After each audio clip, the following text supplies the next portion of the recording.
long before kings pressed their crests into gold and called it order, there stood a roadside shrine where three old paths met. One road descended from the mountains, white with salt wind and snowmelt. One crawled through the marshlands, where reeds whispered over black water. The last came from a battlefield so ancient that even the grass grew in iron shades, as if the soil had never forgotten what had been spilled into it. The shrine had no grand altar. No marble saint watched over it. No banners marked it as holy ground. It was built from weathered stone, patched wood, and the stubborn faith of those who had nowhere else to go. Travelers came there at sunset.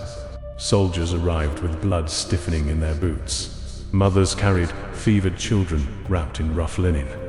Pilgrims leaned on broken staffs.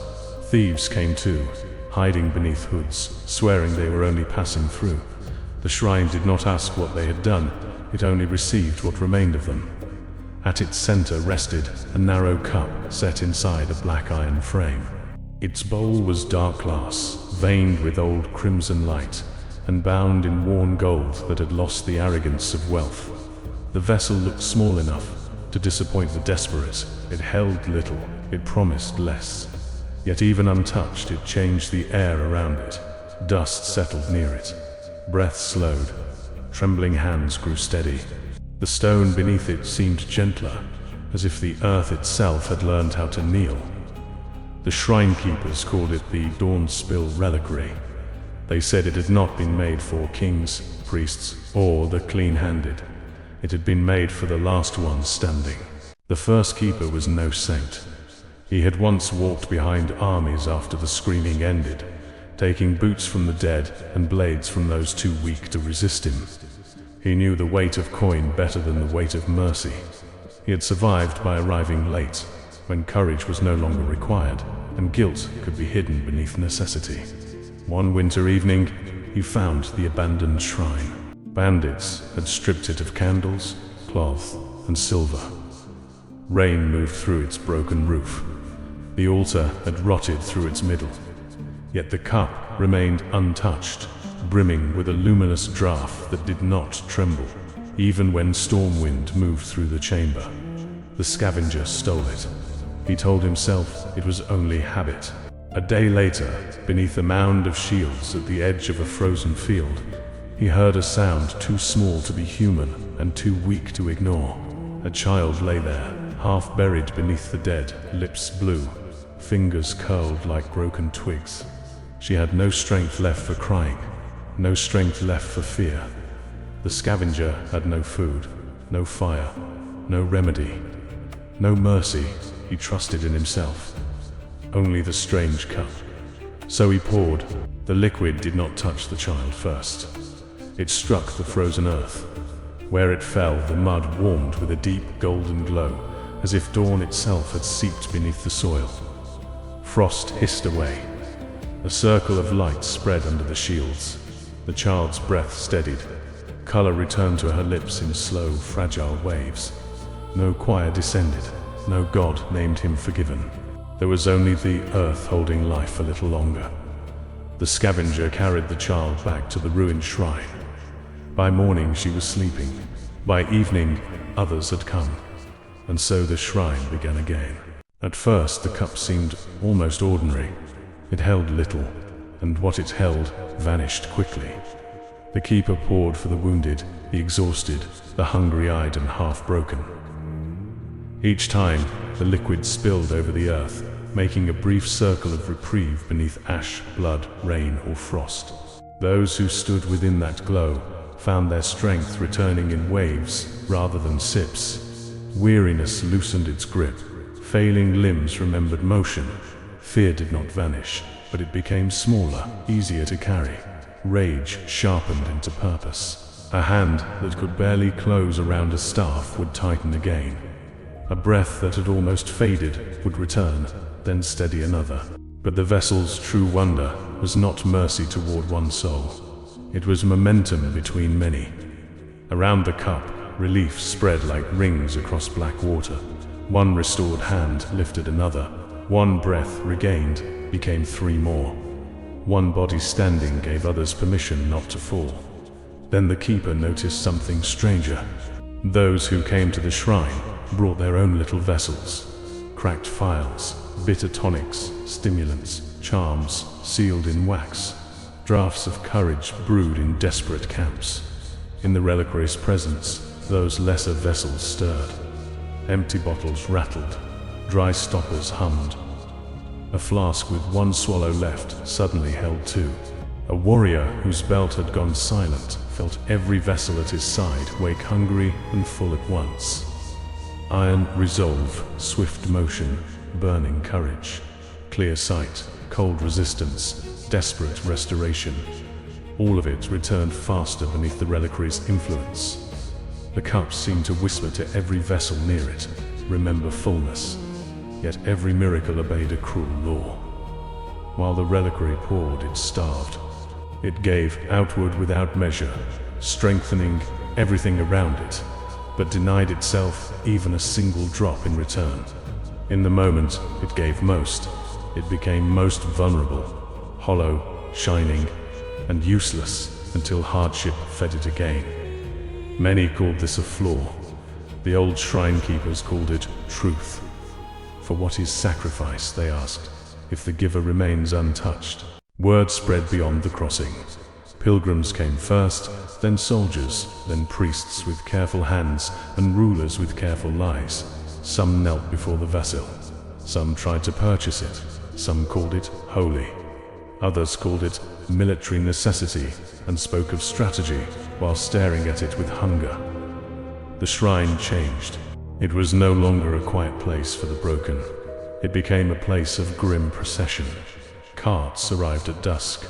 Warbands camped beyond the stone wall. Banners appeared where no banners had ever belonged. The cup was given a new name by those who wanted its miracle without its burden. The ever-pouring reliquary. Before battle, warriors gathered around it.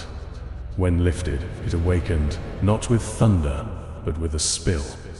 Light ran over its rim like sacred wine that could never remain contained. It dripped onto the ground and made the floor holy for a few heartbeats. Those who stood in its halo struck harder. They moved with fiercer conviction.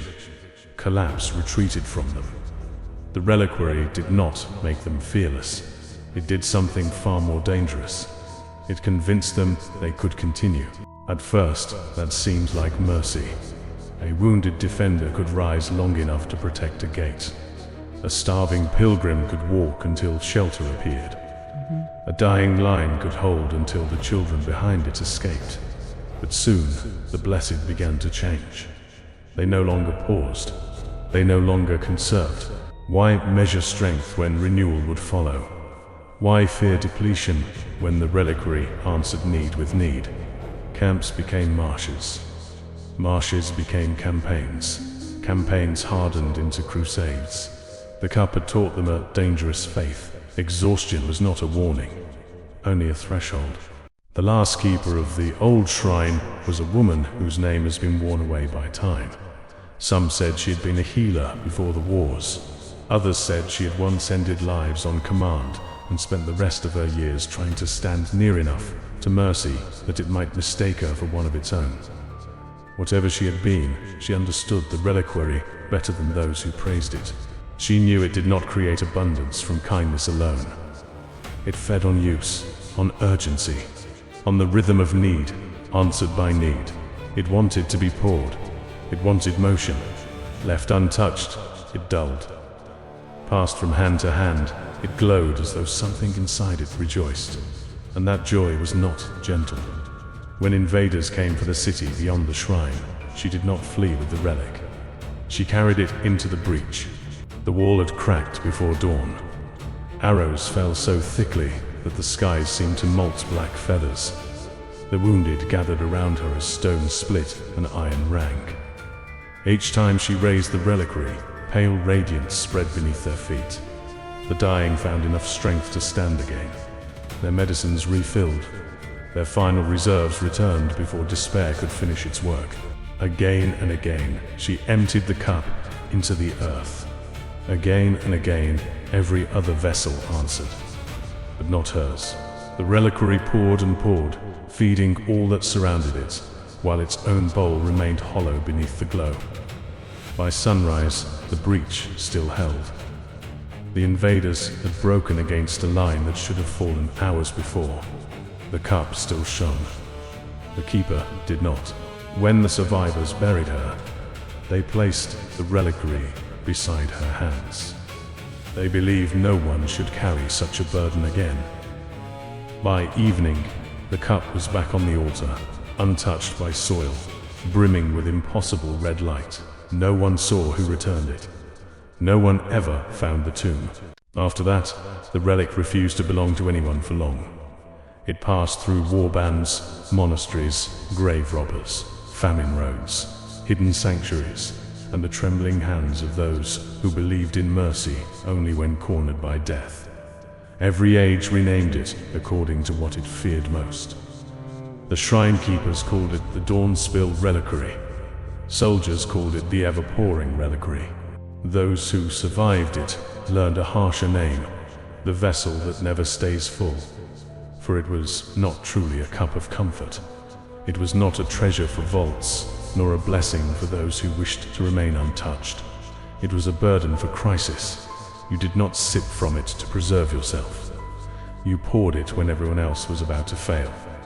You spent it so that others could continue. And yet its gift was never simple nourishment. The old keeper had seen that truth too late. Every act of restoration invited another act of spending. Every recovery encouraged greater ruin. The vessel did not merely refill what was lost. It tempted mortals to lose more, faster, with greater confidence than before. That is why it leaves those who treat it like property. That is why it appears only where the final line buckles, where the air tastes of metal, an ending, where someone's shaking hand reaches for one last impossible answer. It is recognized not by its shape, for its frame has changed across centuries. It is recognized by its nature, a cup that seems nearly empty until the moment it is needed most. A relic that strengthens every vessel around it while denying itself. A blessing too useful, too immediate, too difficult to refuse. Those who find the vessel that never stays full rarely keep it for long. Some call that mercy, others call it judgment. But all who have heard its legend understand the thought it leaves behind after its light fades. Not that you're safe, not that you are spared, but that you can keep going.